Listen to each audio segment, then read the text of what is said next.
Greetings and welcome to a very messy bench and a brand new perspective on it as well as a very old camera that actually started out this channel using this camera that you're looking at right now.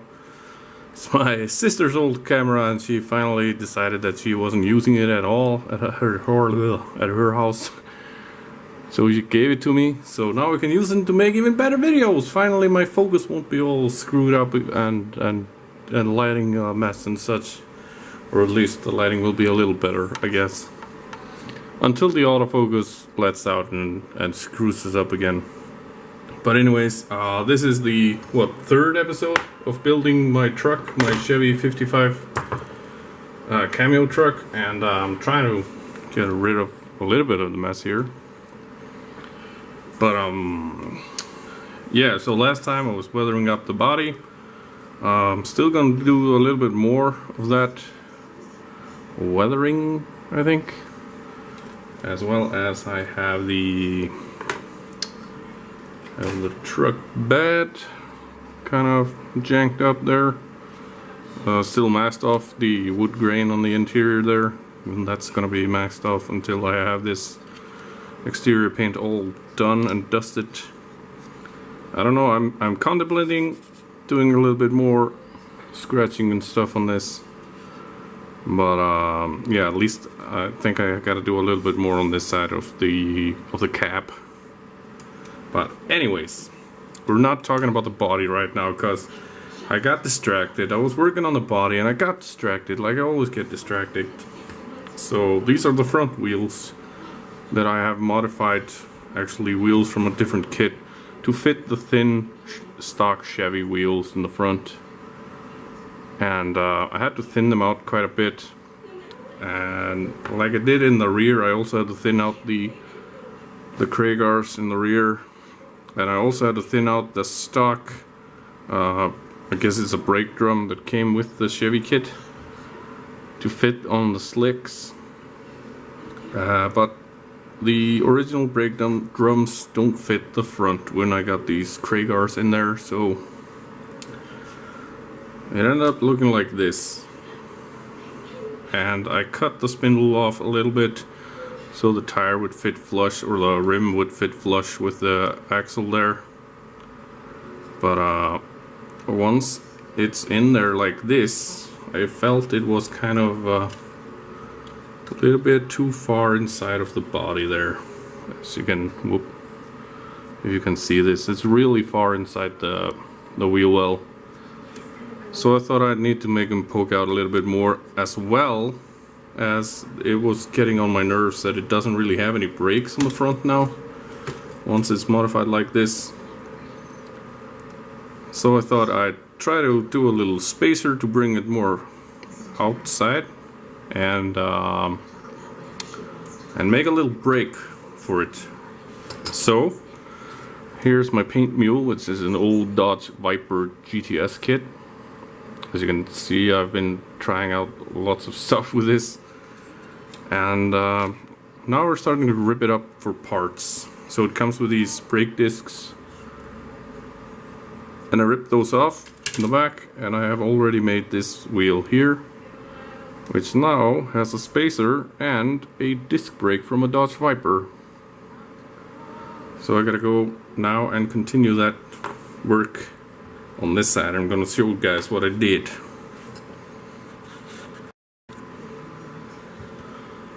Yeah, so first of all, I'm gonna take the original brake drums here, and I'm gonna cut those up just to get the middle part there.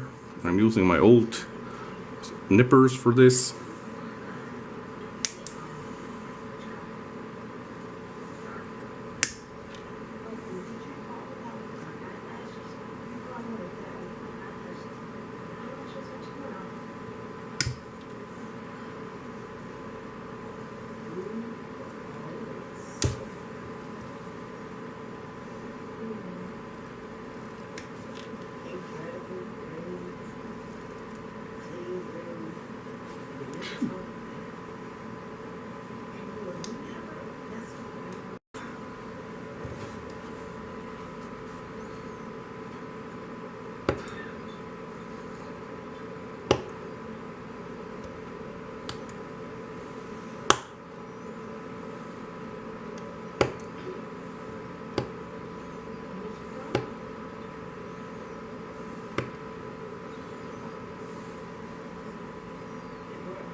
This is so small, it's really hard to do.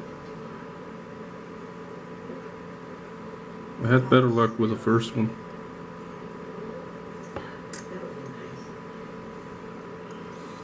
Something like that, I guess. So yeah, now all I gotta do is take my trusty Viper and snap a brake disc off there, like so. I built this a long time ago and never painted that, so I'm quite happy with it. And it doesn't really fit over here. I needed to fit over the little spacer that we made, or I made. So excuse me going in front of the camera there, but I bought this handy little rotary tool off the internet. I thought I'd give it a try and buy the cheapest rotary tool I could find on the eBays. So I got this for 12 United States dollars to my house. As you can tell, it's a Chinese something. Actually, it says right here is a professional fan new electric grinding group sets from China. But it's a horrible tool, but it works kind of for what I needed to work for. Just thought I'd give it a try.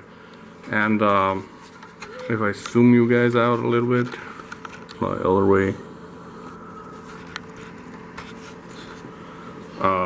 the cord is not long enough for me to be able to work in my bench, so I'm gonna pop to a different location and run this through here, make the hole a little bigger so it will fit over the spacer.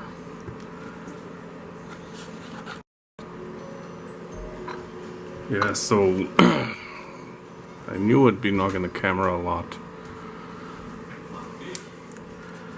So now that I have the hole drilled out, I'm going to attempt to glue the spacer on the wheel with a super glue. Let that dry a little bit, and then I can slip the disc on and it'll look like this. And then I'll have to take the disc back off to paint this up and do this nice. And also you can see the ejection pin marks there. They are really freaking me out, or getting on my nerves, I should say. If you could not see me pop my shoulders back there. So yeah.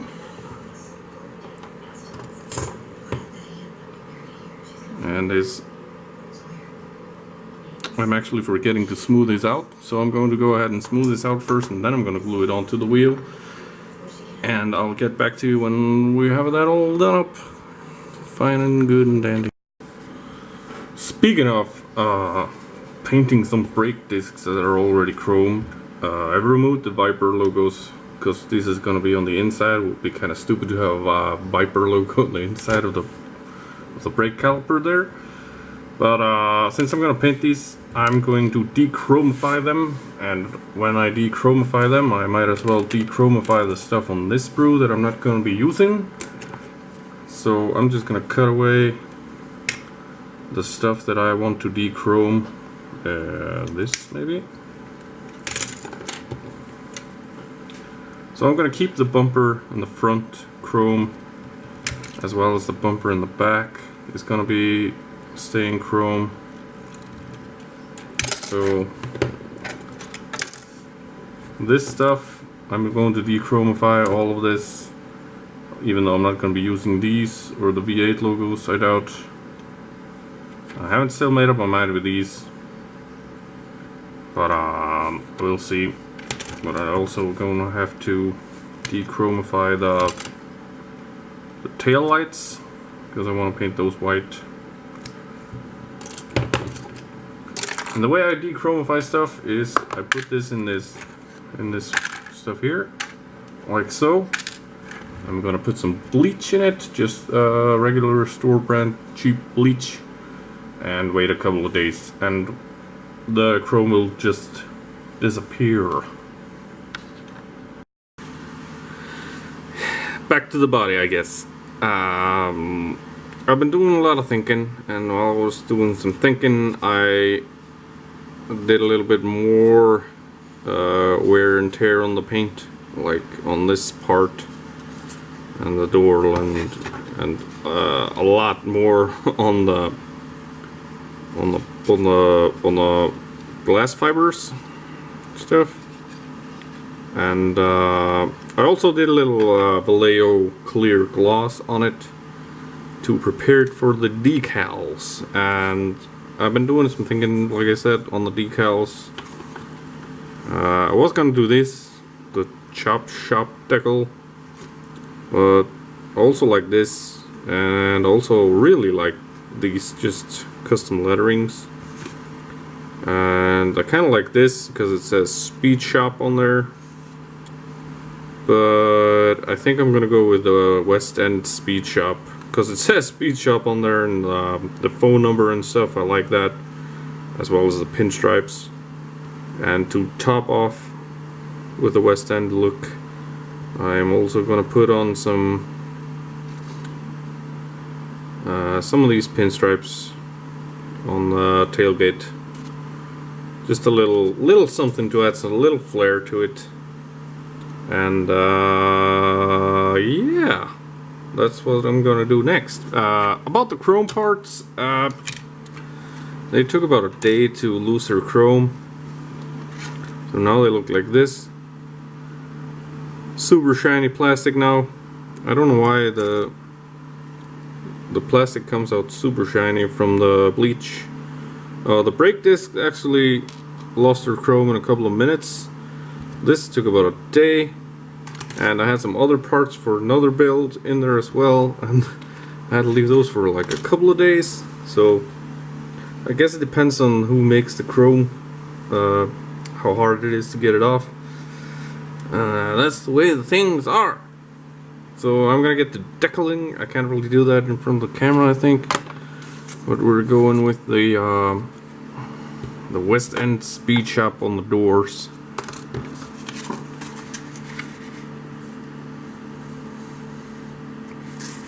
I'm actually doing this standing up, so it's kind of weird. For the tailgate, I just want a little something something, so we're gonna put one of these guys in the middle, I think. And I think I'm doing this in frame.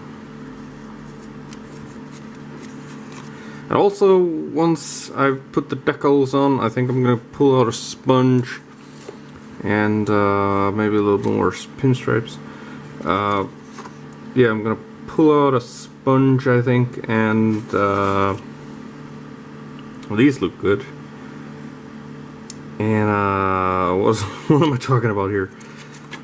Put a little rust here and there on it. I as well want to have some rust in the engine bay, on like the air filter and stuff, and top of the water box. That's a direct translation from the Icelandic word for radiator, a water box, which is literally a box with some water in it. Yeah. Anyways, a little bit of Icelandic trivia there for you. Let's get to decaling, and then we gotta paint these guys up as well, of course. I'm gonna primer this and paint it white. I actually been thinking a lot about it. Also, I might still change my mind. But these little 3100 Chevy logos, I'm thinking about painting those up also in white with a little red accents in there, and maybe some chrome, and put these on the fenders. Maybe. I'm not 100% yet. Also, there's something else I want to say. Where is it? The garage and tool set by, I want to say Fujimi. I've been looking over this, and because this is going to be a shop truck, we're gonna put a wheel jack on it, some cans. I think I'm gonna build up this little top box here with some tools and put that on there, and some other random piece of crap junk. We'll see how that goes. Maybe that will be a separate video. Probably will be. Anyways, I'm rambling back to the decals. One thing I really want to do before I paint the grill is to take a rotary tool and just knock off the back here so that the holes are going to be open. So when you look through or look at the front of the car, you're not just going to see some black wash in there. You're actually going to be seeing the front end of the radiator there. Gives it a little bit more realistic look than just adding some wash to this. So I'm going to take my rotary tool and just grind off the back there. So grinding out the front grill turned out to be not that easy. My grinder is not the best, so I got a real choppy with it, as you can maybe see there. So it was really uneven, and I almost went through a few of the bars, but in the end, once I had it all thinned out pretty nice, just poked my little drill bit through, and then finished it off with the hobby knife there. So now that's all cut out, I can go ahead and prime these parts and paint them white. Got a little rusting on the front bumper there. I'm gonna keep that chrome. Like they picked it out of the yard someplace. I might spray it with some, I don't know, clear to like dull it out a little bit. But we're getting close to actually mounting the body onto the chassis here. I also got the disc brakes in here painted up, as well as I rusted the air filter cover there a little bit, and of course I mounted up the front wheels there. Yeah, that happened.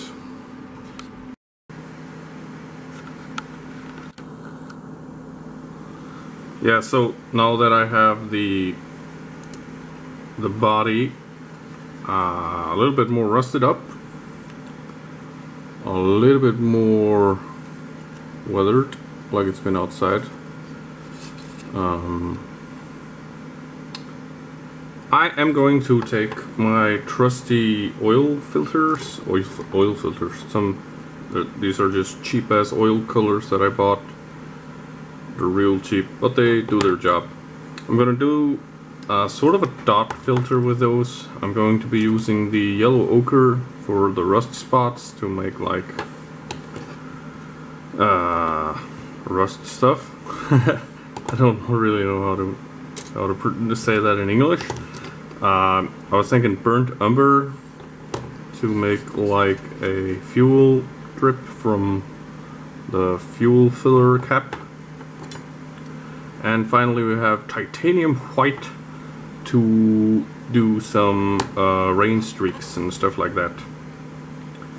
So I'm gonna give those a try and see how they go. And also a status report.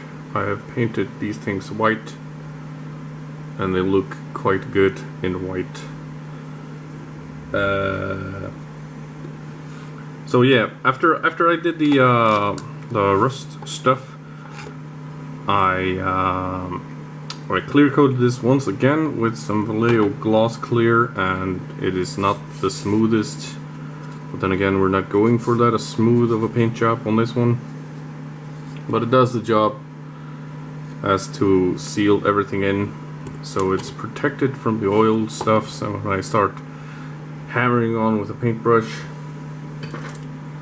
and doing my thing with that, so the way I do an oil filter is, first of all, I need something to put my paint on, and I don't not have anything ready, so let's just use this piece of parchment paper or whatever you call this. We call it butter paper in Icelandic because it's like buttering a pan before you bake stuff. Yeah, but anyways, just a little squinch. It's quite oily, that's okay. Start with the white, and I'm gonna reach over there for some toothpicks. Sorry about that. Ran out of memory on my memory card. The kids have been playing with the camera and I neglected to look how much I had left. But I've been doing the bed while I was waiting for the things to go into my computer. You can see this a little bit. It looks like it's been outside in the rain a little bit for some time, I guess. So this is sort of the effect that I'm going for. I also did this side a little bit. I'm not sure if this is too heavy or not, but how I'm doing it is like this, and I'll show you on this side. I got my oil color here on the paper. I got a toothpick, and dip it in just the very tip, and I just make little dots on the vehicle like so. Quite randomly. Don't want too much on the rusty parts, because I'm gonna be doing those with the yellow ochre. And then I have my soft brush here, and just simply, as if you were Bob Ross, just drag it down like this, make some streaks. And you can also use this oil stuffs to make like a bleached area. Just do like this, and it blends it into the existing paint like so. But as for just the streaks, I'm just gonna do like this. And since I have this already clear coated with a decent clear coat, if I feel like this is too much, I can just push a little harder with my brush, and I can almost like completely blend this into the existing paint, and you can't hardly notice that I actually was doing something there. But I'm gonna add a little bit more here, like so. I want to go down onto this panel here. This one was quite heavy, so I'm gonna add a little bit more there.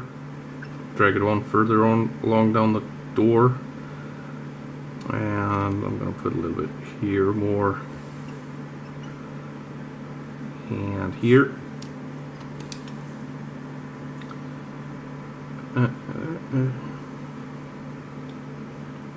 So yeah, it's a quite simple but effective method of weathering a model kit. And on top here, we're laid a little bit more. So yeah, like here, way too much on the front. So I wipe the brush on my pants, because I don't care about my pants, and just go in there heavily, and like I said, I can just blend it in a little bit more. And once I've put the second clear coat on there, this is probably going to be invisible, but I'm getting sort of the lighter effect here that I'm after, and I want this to be quite visible but not too much. So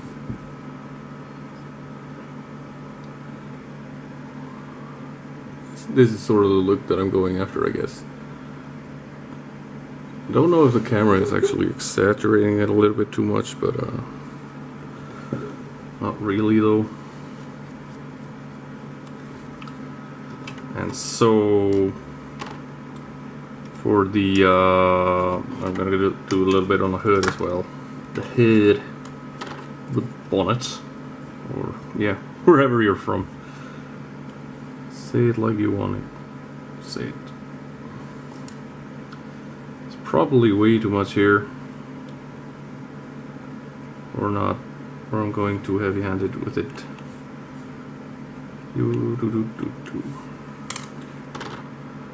So it's all very interesting, basic tank building methods, I guess.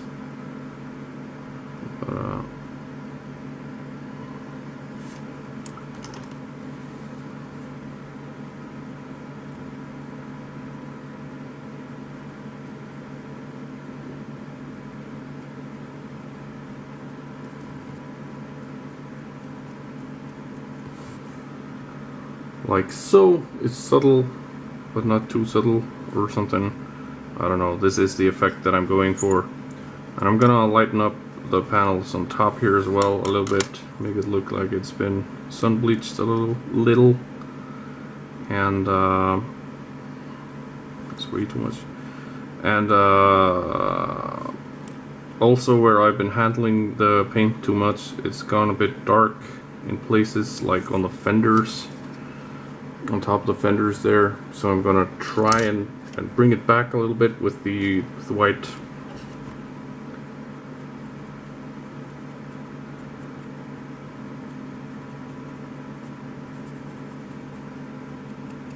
I'm trying to blend it on the corners here, so the starting point of the actual thing is not doesn't look like it just starts right there too much, you know.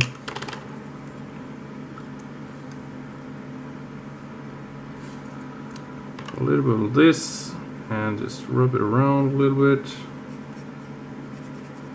blend it in there.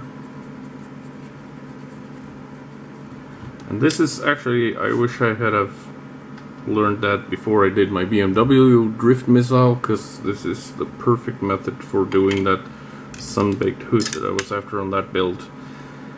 So yeah, what next? I'm going to do some experimenting with burnt umber. Yep, I'm holding you hostage for this. This is going to be a long video, I guess.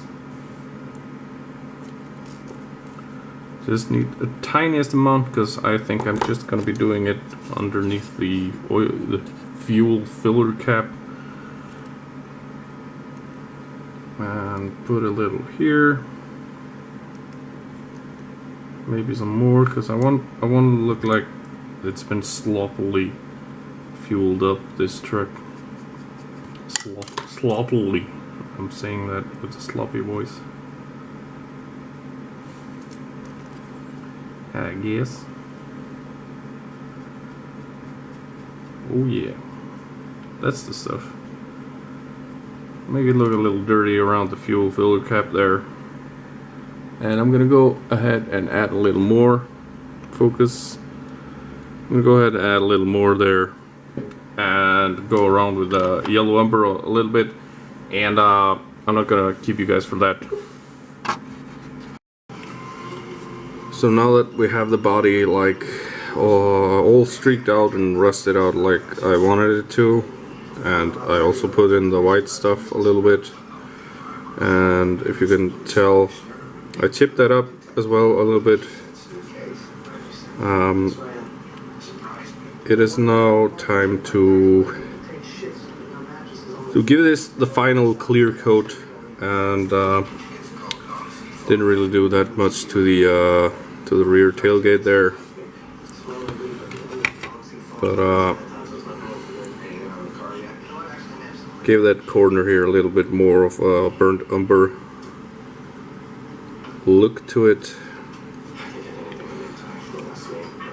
Yeah, so anyways, now it's time to give it the final clear coat, and I'm gonna go ahead and spray some satin gloss on this, on the sides, and then I'm gonna hit the top with matte coat, like to give it the effect that the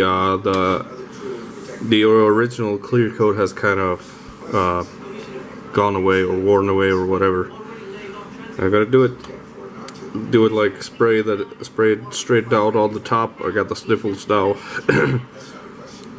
With the matte clear, and we're gonna go in real tight on the rusty spots with the matte clear as well, because of course rust is not glossy. And that would conclude my patina finish, I guess. And once I've done that, I can start assembling the glass into it, put the sun visor on it, and yeah, then we can probably start putting it on the chassis and start detailing the engine compartment, I guess.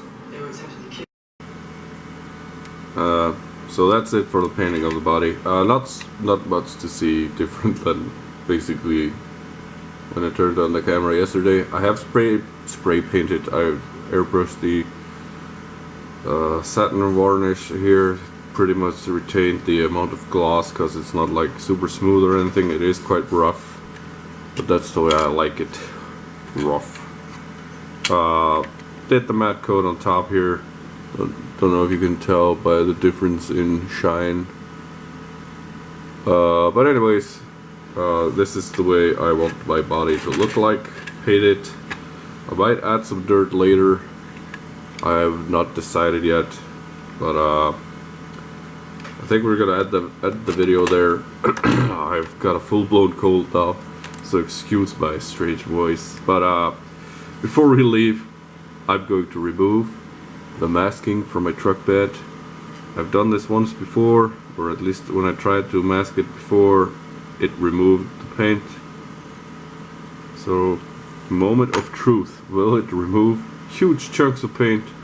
And will I have to paint the wood grain again? I'm guessing probably I'm gonna have to paint it again. But I did go real heavy with the pledge floor polish to try and seal it all in and protect it. So far so good. Oh jeez. Oh crap. Oh jeez. Oh my god, I'm too afraid to declare victory just yet. There's still so far to go. Come on, come on. It's going. Look at that. It went off. So, the truck bed is finished, I guess. For now. God dang. I'm so happy with this. Yeah, so perfect place to end this episode. It's probably been hella long. I have totally missed watching the thing, I guess. The time, as usual. It's been several months, I guess, since this episode started for me. So let's catch you on the next one when we put the glass in and do a lot of assembling. And once that's done, we can do the detailing of the engine bay, which is one thing I am looking kind of forward to. But anyways, keep on modeling, keep having fun. I'll catch you on the next one. Bye! How do I turn this off again?